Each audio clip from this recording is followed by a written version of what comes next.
Hey everybody, this is Jyricos, and welcome back to Final Fantasy VI. Last time, we got to find out about Terra's past and her parents, one of whom is an Esper, now with us in Magicite form. We also got a couple other Magicite, and we fought an enemy who honestly was not worth it. But hey, I want to fill out that Bestiary.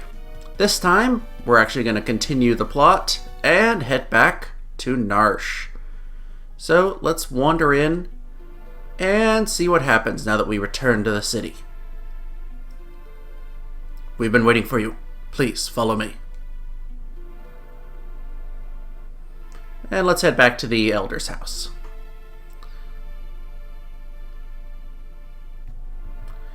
Oh, you're here. The people of Narshe have finally decided to fight the Empire. How did things go in Vector? It went well, but also didn't go well. Oh, I see. We've been trying to work out a plan to make use of Narshe's resources and Figaro's machinery, but we just don't have enough troops to storm the Empire. We have to open the sealed gate. The gate to the Esper world? We'll never beat the Empire without their help.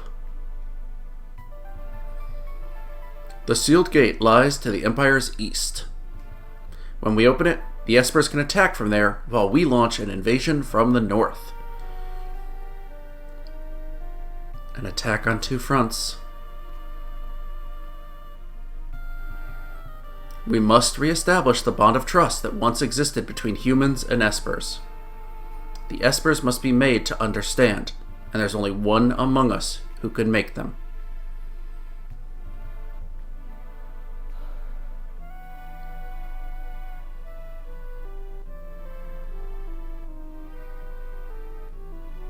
If humans and Espers were truly incompatible, I would never have been born.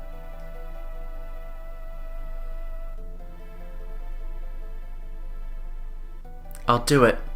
I'm the only one who can.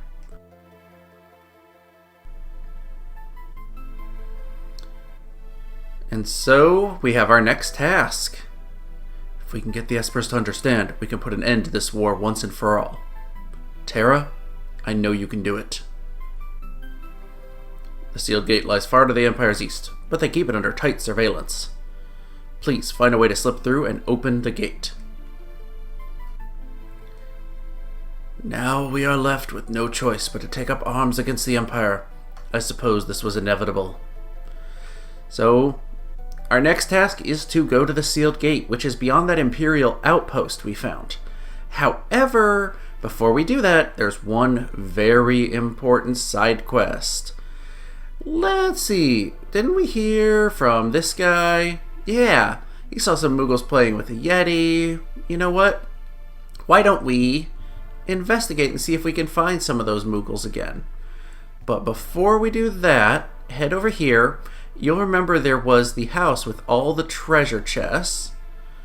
Let's go check on that. Just trust me, this is when you want to go head back here.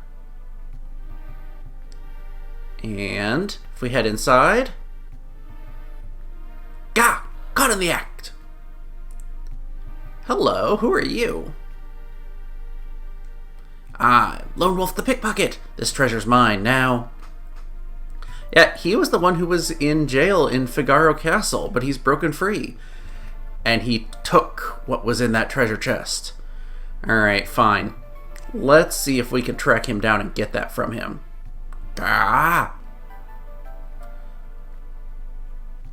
Looks like he's heading up and to the left.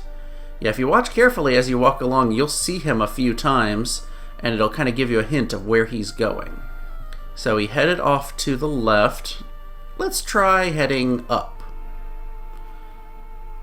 And sure enough, he's headed toward the mines. Let's go after him, shall we?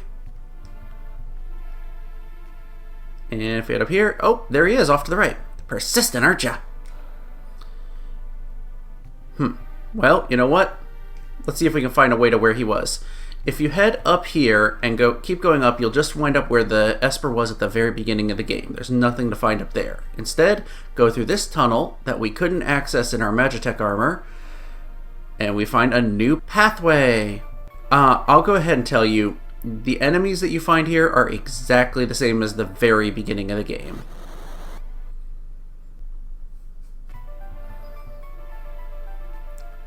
And we found where he was. Also, as we're walking along, you'll recognize areas from the scenes when we were preparing for the Imperial raid. Kind of cool that we can actually go to these areas. They weren't created just for cutscenes. Wander along, keep heading up, and we've arrived back where the big battle took place. And don't worry, up here you can't get in any battles.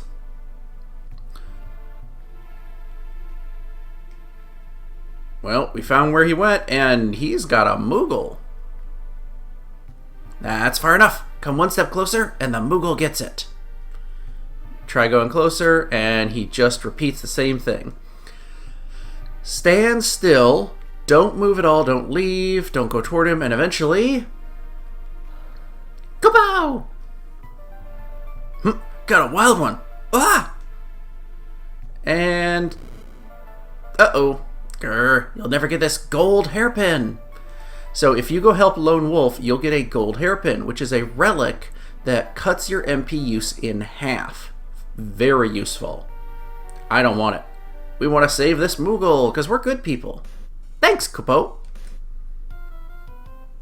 You can talk?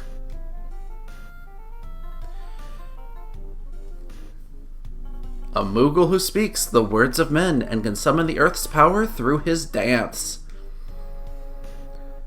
It's time to officially meet Mog. An old dude named Ramu taught me your language, Kupo. He kept showing up in my dreams and telling me to help you, Kupo. So I'm gonna help you, Kupo. If that's how it's gonna be, then take this. And he leaps to his doom, I guess. I'll wait for you in the airship, Kupo. And Mog is officially a new party member.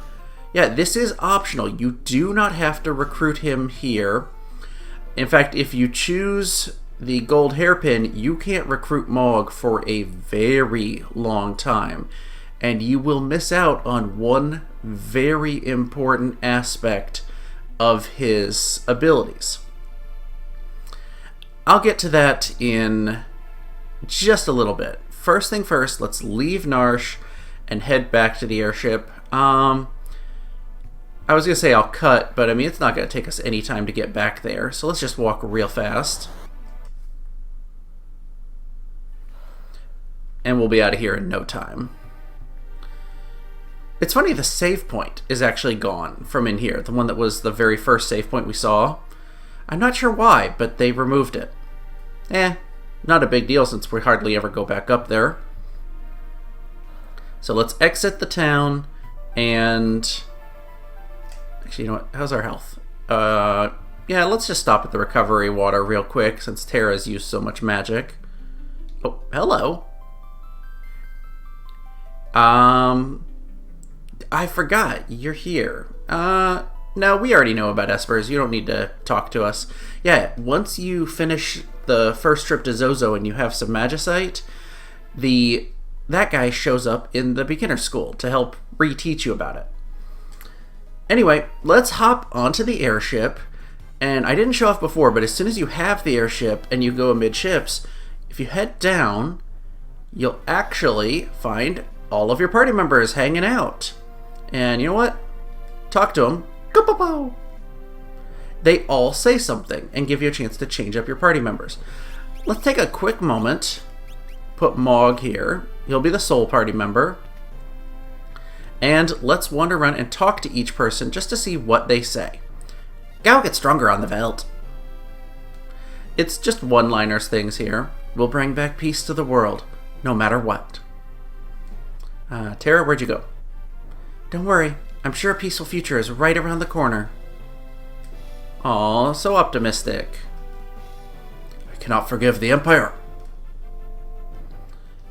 Now, if Setzer is sitting at the dealer spot at the table, what's important to me? Bah, if I were attached to things, I wouldn't gamble. Or I couldn't gamble. Let me at the Empire. And I'm not just sitting here playing games, I'm thinking up our next strategy. So, yeah, that's our party. Let's see, is there anybody we're missing? Nope, that's everyone. So, let's go ahead and build a new party with Mog in it. Mog, you get to be spot 1. We'll bring Tara along, Sabin, and Edgar. Let's see. Unequip everybody so I can update all their equipment. Mog, you get the Mithril Spear. Why did... Oh, I put them out of order. Let's do that. And yeah, that should be good for gear. Relics. We'll give Tara a couple earrings. I'm gonna give... Actually, I'm gonna give her 1 earring and 1 white cape. I'm gonna give Sabin both of the other earrings because, again, his aura cannon and his like flame attack are just too good. You are getting Hero's Ring, and what do I want to give you as your other one? Not necessarily Hyper Wrist. I'll give you Hermes Sandals. And Mog, you're gonna get... I'll give you a Sniper Eye and also a Hermes Sandals. So that should be fairly well geared up. And now let's talk about Mog's abilities. I touched on this before, and you probably figured he was going to be an official party member, judging by the fact he had dance. He can learn a total of 8 different dances by fighting in different terrains. Since we fought in a cave already with him, we learned Twilight Requiem. If you did not get that, if you never took place in a fight in the beginning of the game, go to an area like the caves in the mountains of Mount Colts to learn that one. But we can learn 7 of his 8 dances, starting with the very first one is just out on the field. Pretty much anywhere in the overworld will learn this. And now when you do a dance, let's switch over to Mog. If you do a dance from a different region, it will change the background. However, it does have a chance to fail, where he will trip and it won't do damage. It won't do anything. He'll waste his turn. If you use it that matches the terrain you're on, it is guaranteed to succeed 100%. But notice, we did the dance. We didn't learn it from the field area. To learn it from the area you're in, you have to not use any dance. So let's see one more battle. And hey, another preemptive. Let's just blow them all away. These poor weak enemies had no clue what hit them. And mastered a new dance. Also just realized I didn't equip Espers, so I'll do that 1 second. But let's look at Wind Rhapsody. Just a second, and I'll be right back after I equip some Espers. Alright, that was nice and quick. Just to show you who I equipped, I just started putting some on who we haven't seen in battle yet. I figured it only appropriate to give Maduin to Tara. So, we're going to learn some more dances. The next one we want is Forest, which any forest will do. Let's pop by right here and grab an enemy in here, and I'll show off some of those Espers. Come on, give me a fight. Come on, game. I want to avoid enemies, and you give me tons of encounters. I want them, and it takes forever. So let's show off. Edgar has Phantom, which makes everyone invisible. This is pretty cool. He is neat looking. And then, just out of a random order, everyone starts turning invisible. And physical attacks will miss us now. And you know what? Let's show off Unicorn, which is basically a status heal for everyone. So let's have Mog cast that one. He's cool looking. But because it was a magic effect on us, it gets rid of our invisible. Sabin will use Catoblepus, which can turn enemies to stone. Since these enemies are weak and susceptible, it should just kill them all instantly. Oh, it missed one.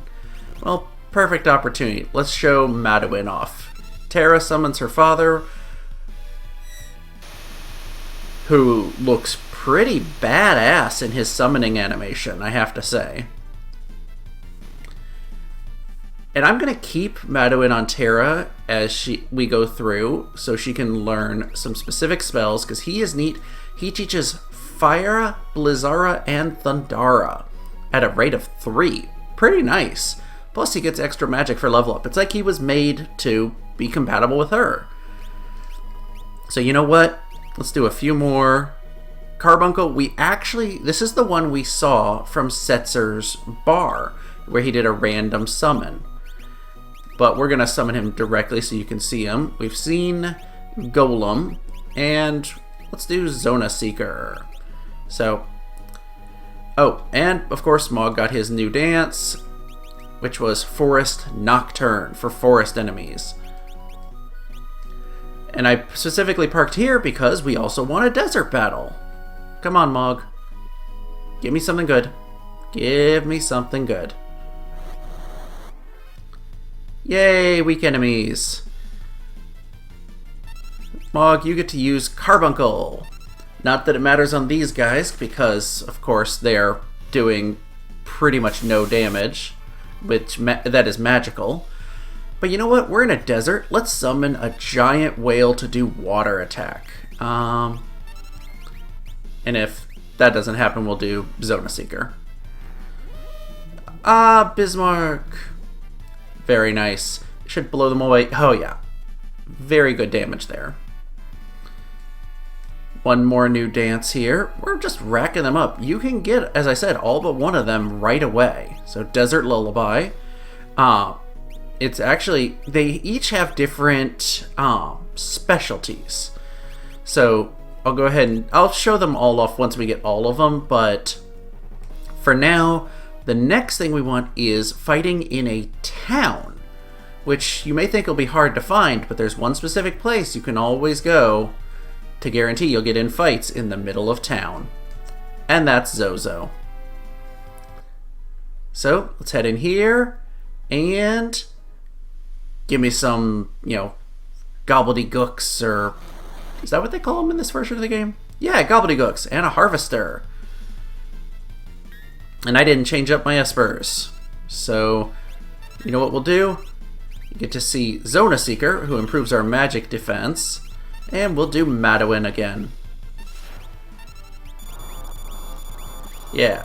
Zona Seeker basically casts Shell on the whole party. That's why we glow green. Now the fun thing is, there are different fields that or backgrounds that all count as the same thing. Like there's a couple different overworld ones that all count as Wind Requiem. But as long as you get one of them, they all count the same. Hey, they're defeated. And for doing a battle in the town, we get Love Serenade. Interesting. I don't know why they call it that one, but they do. Next is a pretty easy one to get, the mountains. So let's head back to Mount Colts, which should be right down here. Here we are. And you want to get in a battle on the cliffside, not in the caves, because the caves will be Twilight Requiem. Pretty sure we can get in a battle right here. Don't prove me wrong, game.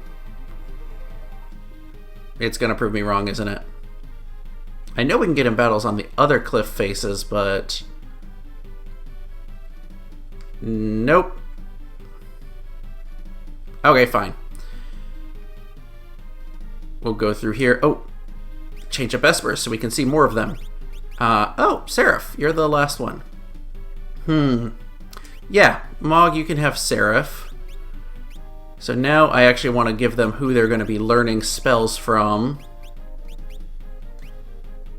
Yeah, Sabin, you work on Catoblepus. Edgar... You've been learning a lot of them. Actually, it's funny because he's learned all those Aura spells from other places. Maduin's not that useful to him. Let's give you Carbuncle, shall we? And are we out on the field? Yes. Perfect timing. And Seraph can be a very useful summon at certain times. Wrong person. Because it's a big heal. Yep, you literally call an angel to heal the party. So, you know what? Let's see if I can just turn them all to stone, shall we? All that fails, we'll do flash. Yeah, just instantly turn them to stone. And we got another new dance. Earth Blues. Now there is one more dance we can get right now. There's two total, but the last one we can't get for a while. And this final dance is the reason why you want to recruit Mog now. If you choose not to go get Mog, or if you choose to get the golden hairpin instead, you will never be able to learn this dance. I can't get into why, because that'll spoil a big part of the game, but you cannot learn it if you don't do him now. So this is going to take some walking. What we're going to do is, come on, land the ship. Why won't it land? There we go. We want to land right next to Barren Falls. So head here, and we're going to leap off the cliff again to go to the Veldt. Trust me, this is what you want to do. And Mog is a daredevil. He doesn't need a parachute, he just leaps. Thankfully, no enemies this time on the way down. And of course we do have enemies to fight on the Veldt, but since I didn't bring Gao, we're just gonna barrel past them as quick as possible. Take him out, get some magic AP, get some gil. And we're gonna go for a ride again. So head in through here. And you can actually go through the whole Serpent Trench section again. And if you do that, you'll actually get one more dance for Mog. Come on, give me an enemy. By the way, this time you want to just select left on both of the options. There we go. Hey, just one of them. You know what? Let's chainsaw you, this fool. He's gone. And we get a new dance for Mog, which I cannot remember the name of. I can't check the menu, so we'll check it in a sec. But as I said, make sure to go left. You don't need to go through the caves again. There is one other place.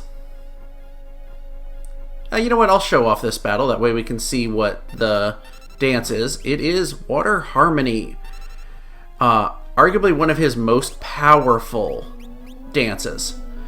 There is one other, well, most powerful dances, except when you're fighting enemies who absorb water attacks. There is one other way you can learn that dance, and that's from the Leith River. That's also considered a water background. However, it is very long and complicated to get that, and I'll explain that slightly more in a minute. Yeah, this goes a bit quicker when you don't have to worry about walking through the caves. I think we probably are going to have one more enemy encounter. I was right. Now, game, don't make a liar out of me. Hey! Perfect. So this is going to drop us off back in Nikea, just like before. And the reason I parked at the Barren Falls is because... Oh, Mog all splayed out. So cute.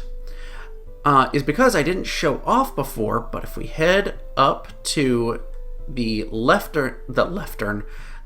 edge of the town, there is... around here somewhere. Wait, is it on the right edge of town?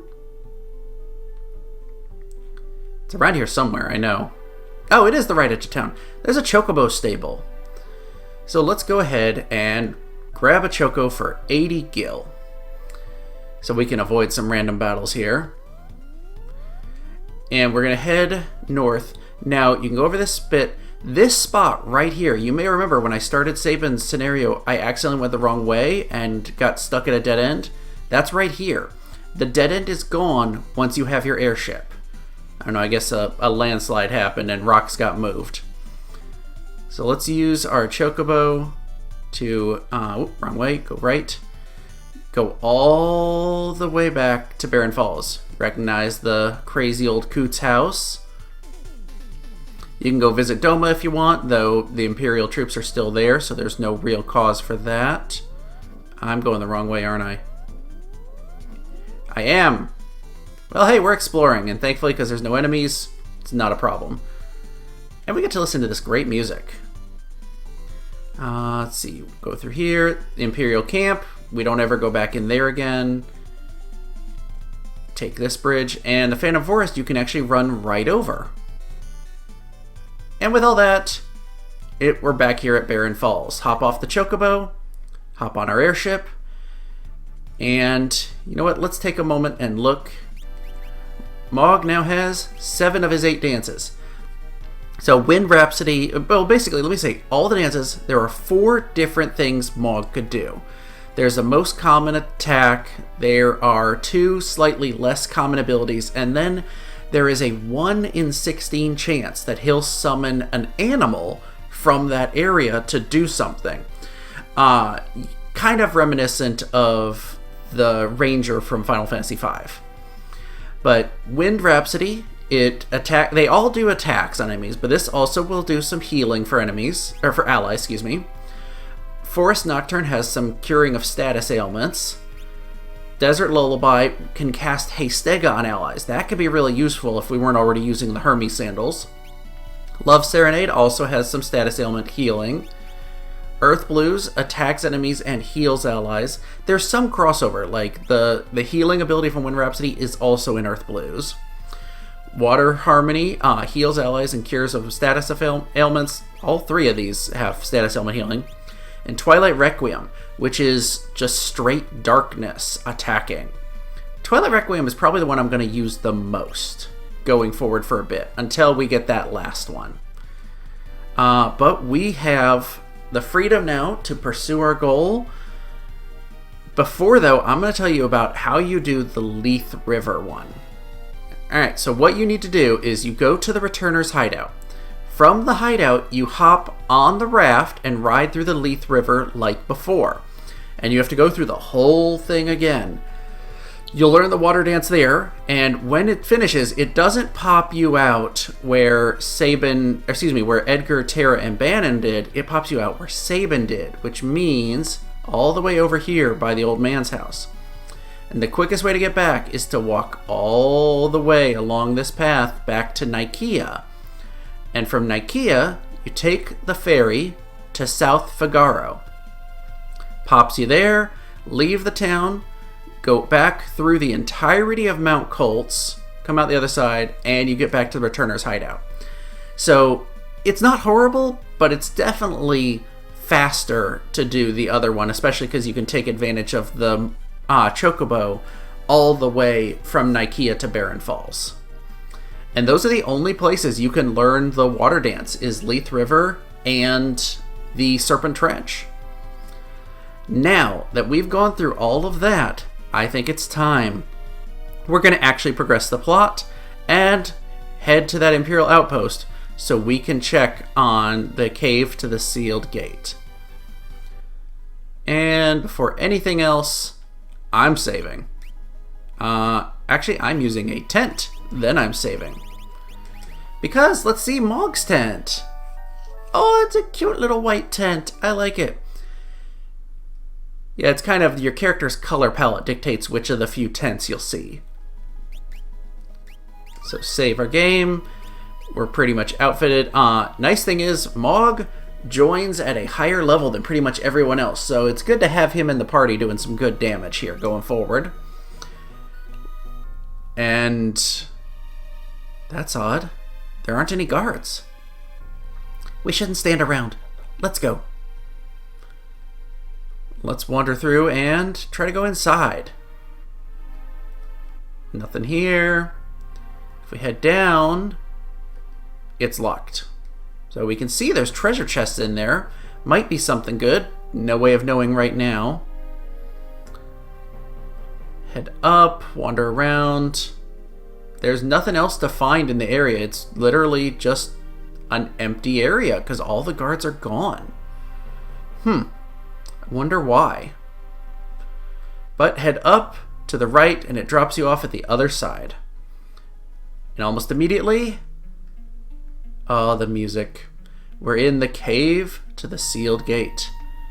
And our first thing we get is an assassin's dagger, which I'm pretty sure is for Locke and Shadow. Yes. It may randomly dispatch an enemy in one hit. So it's weird that it's runic when Celes can't use it. The interesting thing is, enemies that are immune to death, obviously it won't work on, but undead enemies, if you do something that dispatches them in one hit, they immediately come back to life. And there's undead enemies in here, so it's not that useful where you first get it. It's kind of mean how it does that. Now here, head to the left in the area, we get a Kyri, which is kind of a neat weapon. It's for Cyan, may invoke a Razor Gale upon striking an enemy. It can be very powerful. Let's see, wander through. Oh, enemy time. Provoker. Yep. See, I was talking about undead enemies. These are the type that Assassin's Dagger wouldn't be useful on. Snare is it's a chance to do a one-hit kill move, but because they're flying in the air, doesn't do anything. I should have queued up Sabin to attack instead of Terra. This is also why I'm going to be using Mog with Twilight Requiem here, because we're inside caves and it's guaranteed that the dance will be successful every time. Now, after this, we've got a few more. They're immune, or they absorb fire. Okay. But do you absorb Aura Bolt or Aura Cannon? I don't have any other spells for her yet. You know what? How does Auto Crossbow do against you guys? I don't remember. Yeah, Aura Cannon is definitely good against these enemies. Hey, they're gone.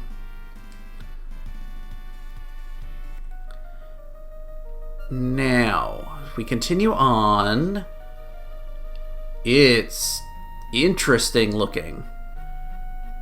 And if we wander through, we get a new enemy, Antares, which are interesting looking like fire scorpions. I don't remember if they absorb fire or not, and we're not going to find out right now. Now, as we walk through, there are hidden switches. Oof. That one dropped us in the lava, which, did it actually do damage? Well, I can't check the menu here. Oh no, it's not hidden switches. It's a time thing. So, you want to stand where the two bridges overlap. And hey, two new enemies, Zombie Dragon and Outcast. Again, more undead enemies. I think fire will be helpful here. No, not trance. I haven't talked about trance yet, but I will in time. I'm waiting for a good moment for it. Ooh, Life Shaver. That... Oh, good. Life Shaver basically takes the... Hey! Instant kill move. Amount of damage that they have suffered and steals it from you. So if you've done a lot of damage to them, they could end up one-hit killing you. Boom. Way to go, Sabin. Now here we have an X potion. Let's head back to the left. And down. We want to go here. Yep. Grab a Heiji. I clicked it too fast. I need to get to a safe spot to look at it. And there we go. Okay. Heiji's Jite. Exotic weapon from foreign land, changes slot command to Gil Toss. This is only for Setzer. And as you may guess, it changes his slot command to a different command that specifically throws money at enemies. Let's see, we want to go down here, and that's how we can progress through. Nope, here, to the right. That's how we progress through. Why did I fall there? It's been a while since I've done this. I need to actually watch the pattern for a second. Let's see. Yeah, because the one on the right isn't moving. So we specifically need to go through here. And I'm pretty sure... Yes, you have to be moving when it changes, and that's how you get through safely. We're heading deeper, and Sabin just gained a level. Did he get a new... I went click through too quick. He just learned a magic spell. Down here, the 3rd floor basement. Let's wander around and see what we can find. I think I want to go the other way first.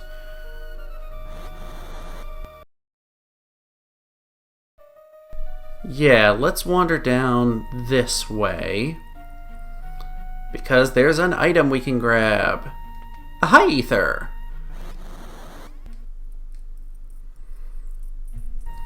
Now, I specifically have not played through this section in a while because I kind of wanted to sort of stumble through it.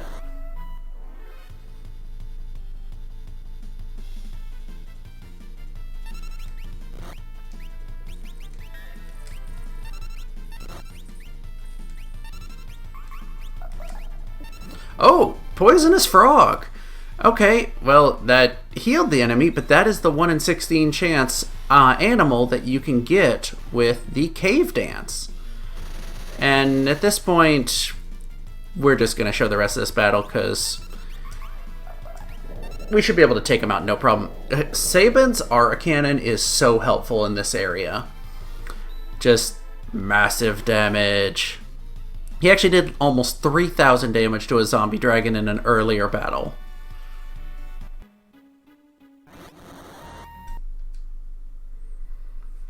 So I said I'm kind of stumbling through this because I have a list of everything I want to find, but I do not remember exactly how to get it all. So let's see, do we wander to the right here? Nothing to do with that. Okay, I'm definitely heading the wrong way. I need to head back to the left. And you know what? Let me real quick just check my espers. How's everybody doing on learning this? Oh, you've learned everything. Let's give you Phantom, sure. Have you almost learned it all? Death spell, you're working on that. What were you doing? Carbuncle, you're doing good. There's no real rhyme or reason for the most part in why I'm having certain people learn certain things. Just kind of where I'm going with this. Now here, flip this switch, and you fall down. There's a distant sound. Head back to the left. And you know what I just realized? There's no reason for Mog to be in the front row. None of his dance attacks are physical attacks. But that switch we flipped, it gives us a Genji glove. Yeah, if you didn't tell Bannon no 3 times, this is your first chance to get one. And Terra just learned all of her spells from Maduin. Definitely good for that. I'm going to have you, let's see, Regen Asuna. You know what? Let's real quick learn basic Blizzard and Thunder from Bismarck. And as we wander through, you'll see this actually pops us back here. And next, we've got a bunch of switches. Let's hit the first one, and it opens up a door. Let's hit this one. I'm sure nothing bad will happen here, and uh-oh. It's a battle with a ninja. This guy can be tough. Hit him with your hardest attacks as quick as you can, because he can use some multi-target abilities that will just smack a lot of damage, like Flame Scroll. I'm just tossing Akira on, because if he gets another attack in, we're going to be real low. But yeah, there we go. He's taken out. Hit him hard, hit him fast, and he won't be too bad. No! And I was just about to claim all the treasure buried in the ground beneath the big stairway for my own. Well, there's treasure buried beneath a big stairway. That's good to know. But that first switch opens up an area with a tent and a save point, and I think that is the perfect place to call this episode. We are, I'd say, probably about halfway, maybe a little less, through the cave to the sealed gate. There's a lot more to go of enemies, treasures, and just fun stuff to find. But we're going to explore that next time. If you've enjoyed this episode, make sure to click like and hit that subscribe button. And I will see you guys next time.